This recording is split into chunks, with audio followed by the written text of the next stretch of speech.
Okay, so we have this imported flow here, which is not really a complete flow.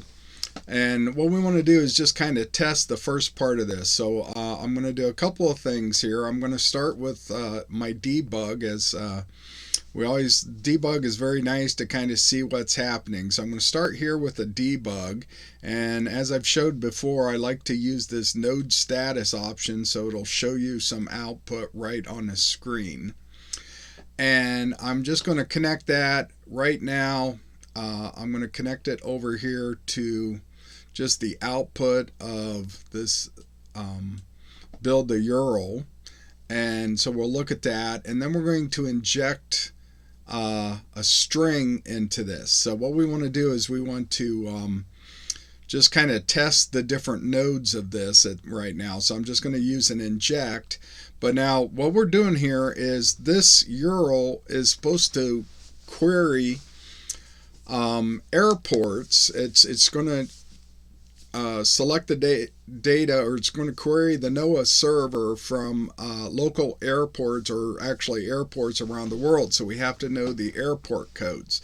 So I'm going to start with Canton Akron airport. So what I'm going to do is I'm going to come up here and I'm going to inject a string. And the string that I'm going to inject is KCAK. So this is the code for the Canton Akron airport. And so, if you have ever taken flights or whatever, they have a code to for all the different airports throughout the world. They kind of have this code. So this is the code for the Canton Akron airport. And I'm going to inject this string into the payload. And so I'm just going to click done there. Now I could give it a different name there, but I'm just going to click on done, and it'll just kind of show you what the payload is on there. And I'm going to connect that, and I'm going to inject this into this function. And all this function is going to do is add that payload to the rest of the query information that we've already preset up here, which is why we imported the flow. And so now I'm going to deploy this, and I'm going to confirm the deploy, and I'm going to hit inject. So I hit this little button over here to inject this, and then over here you can see that the KCAK plus the rest of that is shown in the debug message. Alright, so from there I can copy this debug and create like a second one, and I'm going to have it pick up requests from the data source. Now since I have two of these debugs, you may want to actually name these, so this here will just be the URL. And then this one here, we're going to have the response, because this is what we're getting back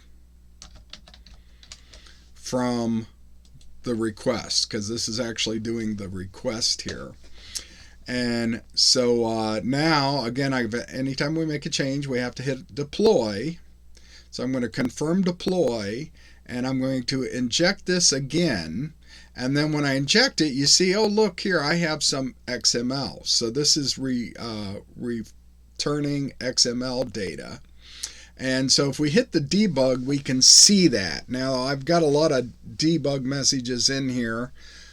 So I like to delete this to clear it out, and then do it again so that we can see it. So you can see here is the one that I named URL. So this was my request URL.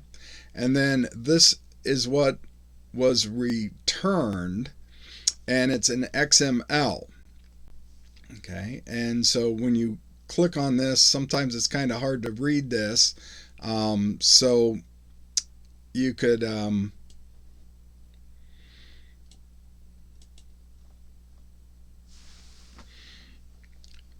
but you can kind of read through here, and you can see here's the latitude and longitude of the airport, and then here is the temperature in Celsius at the airport. Okay, so you can see that we're actually receiving data from NOAA. Now what we want to do is we actually want to parse this data. Okay, but to parse the data, since it's coming in as XML, I actually need to add an XML separator. So if I come over to my filter nodes over here on the left and I type in XML, you'll see that here is just a parser node that I can use, and I'm just going to see how I hover that, and then we kind of get this dash line here. This will, if I just hover across there, this will actually just automatically inject it between these two nodes. And so this is going to send that XML data through this parser, and then through this separate function now that is actually going to separate the data. So if you look at this separate one here, it's actually going to create multiple outputs. It's going to have an output for wind, an output for humidity, and so on.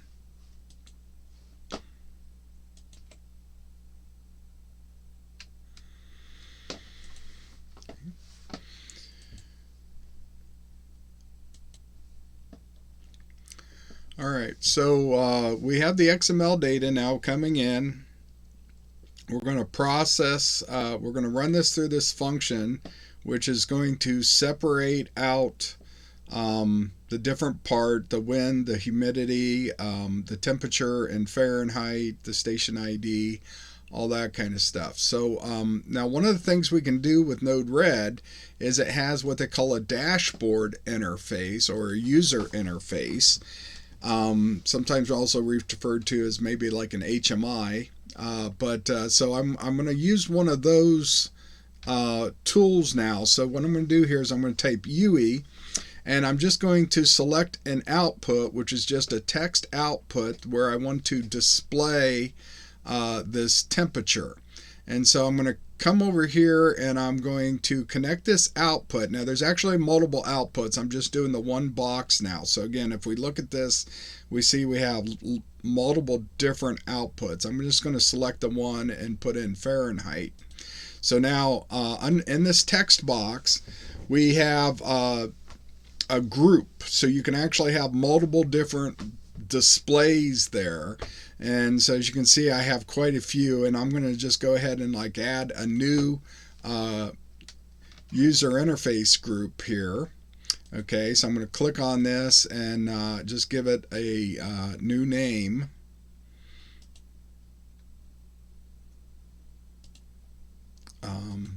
It's a new window here. And so I'll just give it a name here, my temperatures. Don't really like using that very often, but I just, for the video here, we'll do that. So I'm going to add that. So here, now I'm using my temperatures, and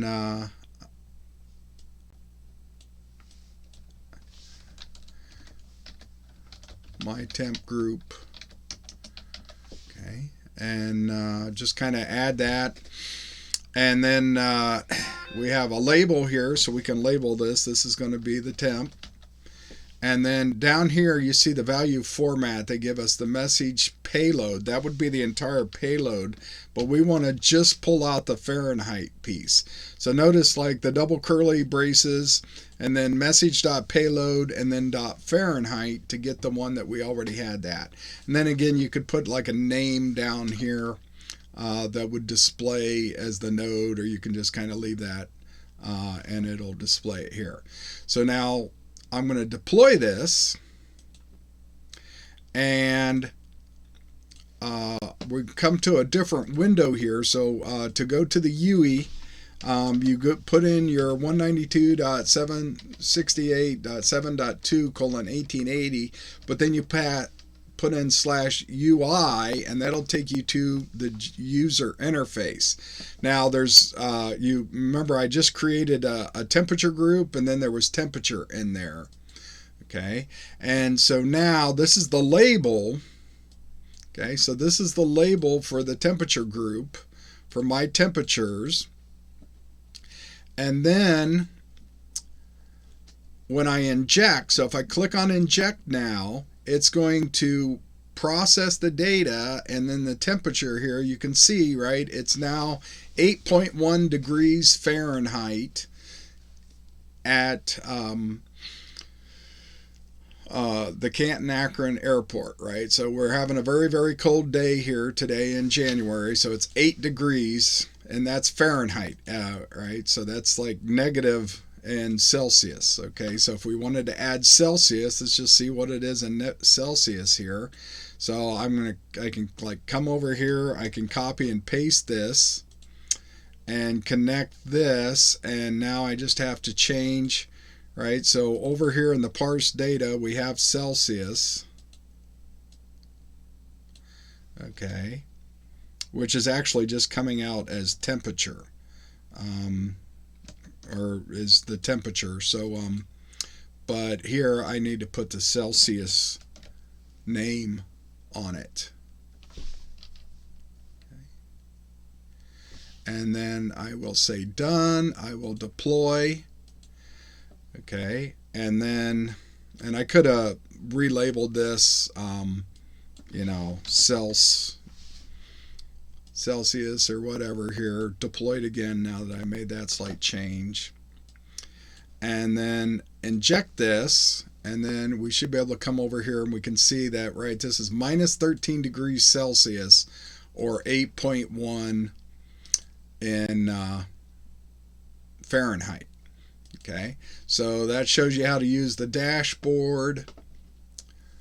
And now if we wanted to kind of edit that, again, if we go to the info nodes and then we come down here, you see the UE tabs and the UE groups and things like that. Okay, so like here's the user groups, and then I could delete those. Okay, so if I wanted to come in here and